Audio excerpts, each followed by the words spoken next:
समस्या है शाम के समय घी का दिया नदी के घाट पर, तालाब पर, कुएं पर। शहरों में अगर नदी तालाब नहीं है तो आपके घर में जो मटका है, हंडा है, शहर वालों, गांव में अगर नदी तालाब हो, अपने शहर में हो तो वहां लगाओ।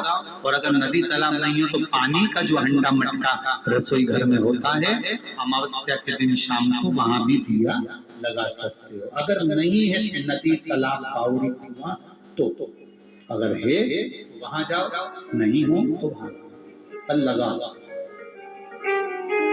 लक्ष्मी की कमी होती है, प्रतिष्ठा की कमी होती है, धन की कमी होती है, उसके लिए शुक्रवार के दिन अगर शंकर के मंदिर में जल चढ़ाया जाए तो नारी का अखंड सौभाग्य होता है। मेरी जीजियों, एक बात अपने जीवन में उतार कर रखना, कभी जिंदगी में अगर कभी ऐसा योग लगे, कभी तुम्हारे जीवन में कभी ऐसा लगे, 7 स्थान शिवलिंग के बताए हैं जहां पर भूल से भी अगर कोई चंदन की उंगलियां लगा देता है, 7 स्थान ऐसे हैं जहां चंदन की मात्र उंगलियां लगा देने से ही शिव पितृलोक के पितरों को मुक्ति प्रदान करके वैकुंठ लोक का निवास दे देते हैं। 7 स्थान।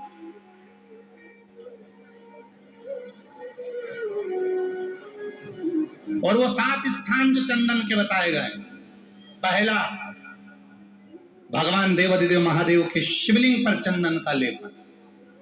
समझ लेना जरा बहुत अच्छे से।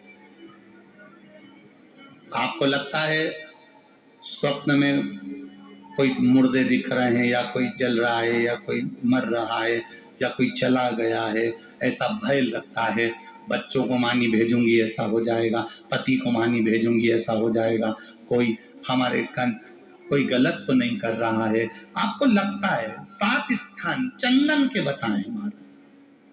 पहला शिवलिंग, दूसरा जहां गणेश जी का स्थान है, मालूम है ना सबको? जम के बोलो जरा, मालूम है ना सबको?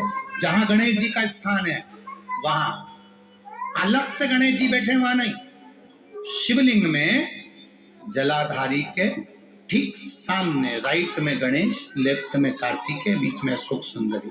तो पहला चंदन बाबा के शिवलिंग पर, दूसरा गणेश जी पर चंदन की उंगली, तीसरा सदानंद कार्तिकेय पर चंदन की उंगली, चौथा अशोक सुंदरी पर चंदन की उंगली, पांचवा जलाधारी पर चंदन की उंगली, छठा जो शिवलिंग का जल बह रहा है इसके ठीक विपरीत की ओर चंदन की उंगली, और 7वां चंदन नंदी के मस्तक के ऊपर जो 2 सींग लगे रहते हैं उस पर चंदन की उंगली। ये कब लगाई जाती है? या तो अमावस्या के दिन। आपको लगता है कि हमारे पूर्वजों का उद्धार नहीं हुआ, हमारे पूर्वजों का कल्याण नहीं हुआ, कहीं अधोगति में कोई चला गया है, उसका बस एक बार, रोज नहीं जरूरत है, प्रतिदिन जरूरत ही नहीं, महीने में एक बार अगर अमावस्या के दिन भी आपने चंदन के थोड़ा सा चंदन अगर मेरे देवाधिदेव महादेव को 7 स्थान पर समर्पित किया है। अशोक यहाँ पर वर्णन कर रही है, मैना, धन्य और कला की कथा कह रही है। तीनों ने सनकादि ऋषियों से मांगा। चंदन भगवान को अति प्रिय होता है, और चंदन ही एक ऐसा होता है जो पितरों को भी प्रिय होता है, जिसका स्पर्श मात्र लगने से पूर्वजों का कल्याण हो जाता है। वो 3 जगह पर अगर कोई बीमारी ऐसी हो गई कि वो समाप्त नहीं हो रही, बड़ी बड़ी तकलीफ, मतलब एक बार दवाई अगर चालू हो गई तो दवाई बंद ही नहीं हो रही है, तो उसके लिए आपको 3 जगह पर जल चढ़ाना प्रारंभ कर दो। मात्र एक हफ्ते से ज्यादा चढ़ाना भी नहीं पड़ेगा। जैसे एक हफ्ते आप टेबलेट लेते हो, गोली लेते हो, एक हफ्ते चढ़ाना प्रारंभ कर दो। सबसे पहले बेलपत्री के पेड़ के नीचे क्या करना है? जल का पात्र लेना है, उसमें 2 दाने चावल के डालना, 2 दाने अक्षत के डालिए। पहले बेलपत्री के पेड़ के नीचे जाओ, वहां जल चढ़ाओ, फिर जाइए पीपल के वृक्ष के नीचे, वहां जल चढ़ाइए, आखिरी में या तो शमी के नीचे या फिर आंवले के नीचे, इन दोनों में से कोई एक वृक्ष जिसके नीचे।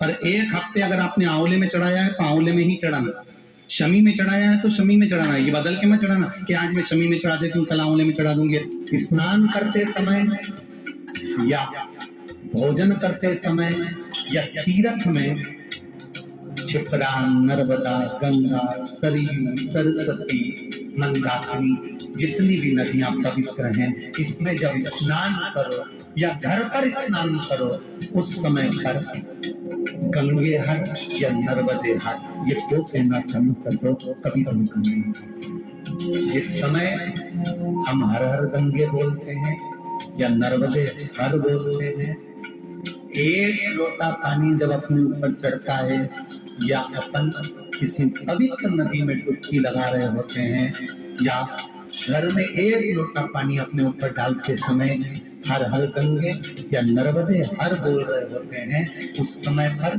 सारी पवित्र नदियां और हमारे पूर्वज, हमारे पितर, हमारे आहूत, हमारे वासु और 33 कोटि देवता हमारे नर्मदे हर बोलते ही, गंगे हर बोलते ही हमारे सम्मुख में आकर खड़े होकर हमको पवित्र। इसी बेलपत्र की जो नीचे की दो पत्तियां होती हैं, इन दो पत्ती के लिए पहले भी वर्णन करा, इन पत्र में भी है। किसी माता को इंजेक्शन लगते थे, इंसुलिन लगता था, पर बेलपत्री के सेवन करने से उनको अब इंसुलिन की जरूरत नहीं है, शुगर लेवल है। बेलपत्री की जो पत्ती होती है नीचे की दोनों पत्तियां, इस पर केसर से आप चंदन का तिलक, केसर का तिलक लगा दें और भगवान शंकर का जो शिव जी के 13 बच्चे हैं, शंकर जी के कितने बच्चे हैं? 13। उन 13 बच्चों में शंकर जी की 5 लड़कियों का नाम है। जया, जम के बोलिए, जया, विषहरा, श्यामली बारी, दौतली और देव, ये शंकर जी की 5 लड़कियां। इन 5 लड़कियों का नाम लेकर एक एक बेलपत्र को शिव जी पर समर्पित करना प्रारंभ। विश्वास कहता है अमावस्या के दिन, उस्या के दिन जो नदी, तालाब, बावड़ी, कुआं किसी भी एक जगह पर अपने पूर्वजों का नाम लेकर शाम के समय पर दिया लगाएगा, ये मेरा विश्वास रहता है, उसके लिए कुबेर भंडारी भंडार जरूर बनेगा, पितृ भंडार जरूर बनेगा। ये निश्चित। आराधना चंद्रभागा नदी के तट पर करी है, बालू का शिवलिंग बना, बालू रेत का शिवलिंग बना। बहुत ध्यान देना आप लोग, किसी भी नदी में स्नान करने जाओ, तीज त्योहार पर, अमावस्या, पूर्णिमा आदि जो भी उत्सव मनाने के लिए आप किसी नदी के घाट पर जाते हो, किसी तालाब के घाट पर जाते हो, किसी कुंड के, किसी सरोवर के घाट पर जाते हो, और यदि आप स्नान कर रहे हो किसी पवित्र नदी में, तो वहां की बालू रेत उठाकर शंकर भगवान के शिवलिंग बनाकर जो पूजन करता है, मात्र 5 बार उसी नदी का जल शंकर को समर्पित कर कर, भले दिया नहीं है, अगरबत्ती नहीं है, जल चढ़ाकर जो शिवलिंग को विसर्जन कर देता है, उसके पूर्वजों को पिंड की भी जरूरत नहीं पड़ती, वो तर जाता। उसके पूर्वजों को पिंड भाग की भी जरूरत नहीं पड़ती, उसकी तृप्ति स्वतः ही हो जाती है।